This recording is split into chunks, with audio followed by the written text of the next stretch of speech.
When did Marceline realize that Simon wasn't coming back anymore? That the Simon she knew didn't exist anymore? Marceline and Simon were together when she was 7 years old. Before Simon, she was with her mother. We know that her mother loved her dearly, but the girl believed her mother was scared of her daughter's demon abilities, maybe scared that her daughter would become like her father. And so, when the moment presented itself, she found a motorcycle and left her demon daughter behind. So when Marceline found Simon, how did that make her feel? That she found a father figure who loved her. Despite her pale, demon-like skin and fangs, she found someone who cared about her well-being. Someone who made her laugh and played with her. Someone who only wanted to make her laugh. He called her darling, dear, Marcy, just like her mother did. When he found her, he wiped her tears and gifted her a lifelong present. He calls her a little girl, not a demon. That must be confusing for a little girl, right? To finally find love, but have it slowly taken away. Simon Petrikov was one of the series' truly pure-hearted individuals, a man who carried so much love. In the pursuit of his love, Betty, he found love in a new form. Simon, suffering the effects of the crown, found a lonely, strange girl in a post-apocalyptic world that couldn't protect her, and so he took it upon himself to do so. He adopted and ended up sacrificing his own sanity, his own pursuit, his own desires for a little girl he barely knew, to save her life. A part of what makes Simon's descent into the Ice King so heartbreaking is the time that it took for him to truly become the Ice King. The slow decay of Simon Petrikov was juxtaposed with his desperation to try and claw his way back into his own body and mind. Everything stays flashes back to the moment Simon finally left, and Marceline is quite a bit older, maybe a teenager now. He met her at 7. That's maybe 3, 4, 5 years of the slow but imminent rise of the Ice King. I Remember You really paints Simon's desperation, and it again highlights his love for Marceline. That even as he was losing himself, he was still so worried about the little girl. The tug of war between the absolute need to wear the crown in order to protect Marceline, but wanting to remove the crown in order to save himself so that he may take care of her, is so emotional. And behind all that, we have the crown advising Simon, telling him about the secrets of the frost, of the crown's abilities, promising that the crown can protect him. He's fighting all of these different factors. Simon's story is sacrifice, but it's not just a matter of choice. It's also the crown's clutches pulling him back. In Everything Stays, Simon makes that decision to leave her to ensure that he doesn't hurt her anymore. The letters that he wrote to her, on newspaper clippings, on receipts, on menus. In the moments that Simon had true clarity, he was thinking about Marceline. And of course, on the one picture that Simon took of Marceline, he writes those first heart-wrenching lines to I Remember You. A letter, apologizing to her. That despite slipping away, Simon wants to be absolutely sure that the girl who's felt unloved by her biological father, abandoned by her mother, this girl who does not know love, Simon does everything in his power to make sure that she knows that someone in that world loved her. Simon's memories are fleeting and he's suffering. He's desperately trying to keep it together, but his will is strong. Other characters got corrupted by the crown instantly, but Simon fights off the crown's ability for so long, until he couldn't anymore. When he met the little demon girl, he was able to wipe her tears. He was able to protect her.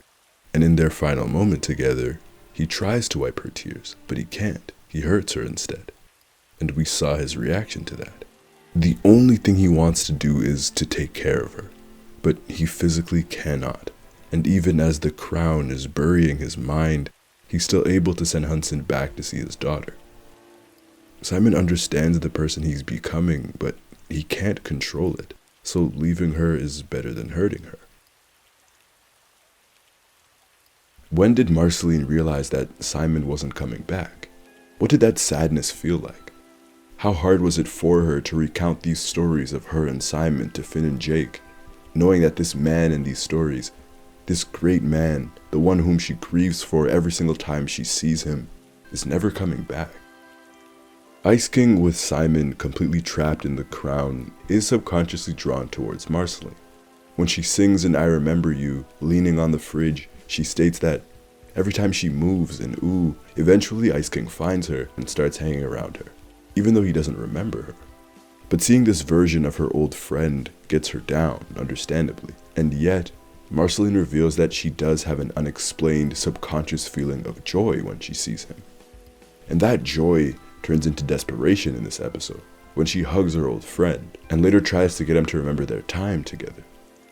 Marceline looks into his eyes, searching for a sliver of Simon, begging him to remember, searching for the man who saved her, in the same way she begged him to take off that crown. But he never will. And afterwards, she grabs her guitar, she sings the lyrics to his song, eyes closed, in tears, singing out a song that means so much to her. And it almost looked like this was the moment that she had finally accepted Ice King, that she accepted that Simon wasn't coming back. But she also accepted that though he wasn't coming back, she was grateful for it all. And by Simon and Marcy, she accepted that she was going to protect and take care of Ice King, for the man that he once was, and for this new version of him. Ice King constantly mentions that he knows something's wrong with him, and he cries out for help. He's so lonely.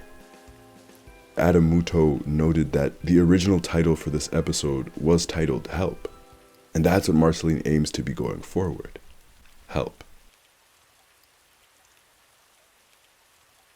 Betty's love for Simon is completely different than Marceline's, both in the nature of their relationship and in the way they view Ice King. We learn that Betty gave up quite a bit in order to help Simon on his quest and research of ancient artifacts. Betty, over the course of this series, really only has a singular motivation. That is reuniting with Simon. In their final moments, he was chasing after her, frantically demanding for his princess. In the episode Betty, as he was dying, she asks him, "Where would I go without you?" Betty and Simon seemed to be attached at the hip, perfect for one another, until he put on the crown and drove her away. It was Ice King who drove Betty away, and not Simon. And in a flashback, we see Simon hoping that once he is cured, that Betty might forgive him and love him again. Until his final moments as Simon, he believed that Betty stopped loving him because of what he had done. Simon's incessant pursuit of princesses, of the genius princess, it stems from Simon losing his own and scouring the earth for her. Betty seemed to be so enthralled with the man that Simon was, with his intellect, his humor, his kindness, his love, that she did everything she could to bring Simon Petrikov back. Betty fought death itself. She fought Bella Noche. She studied all types of magic and science, even becoming Magic Man, a wizard, to try and save Simon. She tried to make alterations to Ice King's crown and nearly lost her sanity trying to save her fiancé. Betty tried to even go back in time, and when all of her attempts failed, Betty even tried to help Ice King remember their first date. And he just couldn't. This Simon, this Ice King, was not the man she fell in love with. She simply could not accept him, not for what he was and what he had become. All of these efforts were Betty's way of grieving. Love with nowhere to go. What is grief if not love persevering, as WandaVision describes it? A grief turned unhealthy. And during all this, we are left with Ice King in his current form. Through so many episodes, we come to accept Ice King, a once honorable, sane man. But also we come to accept him as the individual, as his own separate identity. It's important to recognize Ice King both for his flaws and his strengths. That yes, Ice King has done bad things. He's kidnapped and harassed princesses. He tried to assemble and create his own princess once by using parts of other princesses. He was a bad person, but we also have to recognize that he has changed. And because he's changed, maybe he does deserve the companionship that he's so desperately after. Maybe he does deserve to have friends, despite what he's done. And it's hard to accept that. He says it himself, he is not Simon. He is Ice King and he is worthy of respect. I began to appreciate Ice King because he was once Simon. But when even Betty can't love the individual Ice King, When she becomes hell-bent on destroying this individual, you begin to feel for him. When he's sobbing, drowning in his own tears, begging for love, begging to be healed, to be fixed, how can you not? Because does Ice King not deserve good things as well? Not for his association with Simon, but because he is his own entity. And after all that, Betty then summons Golb and saves her fiancé, finally. And in their final moments, she makes sure that Simon knows that she loves him. But she goes one step further and saves Simon forever at the cost of her own life. She sacrifices her own life for Simon, the very man who sacrificed his life for a little girl's. Love sacrifices for love. Love is sacrifice. I think this ending, this conclusion to Ice King's story, embodies so much of this show and its ideas. Everything around Simon has always been tragic, and this finale is no different. Simon's return was supposed to be a somewhat joyous occasion, right? Simon's back. Since the reveal of Simon Petrikov in season 3, we've been waiting 7 seasons for Simon's return, somehow, and here it is. He's sobbing in Marceline's arms, begging for his princess back, just like he was so many years prior. This isn't a happy ending. He's not happy. Because so much of Adventure Time lives within the gray area, so much of this series is about representing the multifaceted nature of people. Ice King's conclusion to me was very much an amalgamation of that. Betty was selfish. She couldn't accept Ice King for who he was. That was wrong, and Ice King deserves respect. And yet, at the same time, does Simon Petrikov not deserve to exist and to live as well? To live a life free of the crown's clutches? Simon, back in Betty, says that he would rather join death than be Ice King again. Simon was suffering, trapped in his own mind. Does Marceline not deserve to have her real father back? In order to have Ice King, the Ice King that we knew, for him to exist, Simon has to inform some part of him. So, at least with this ending, they can both coexist to some degree. This ending also shows us what Ice King has brought Gunter. When Evergreen was his mentor, he was berated constantly. His value was never appreciated. He was never cared for. But when Ice King takes care of them, he worries for Gunter, cries for Gunter. He loves Gunter. So much so that Gunter wanted to be just like their mentor, one more time.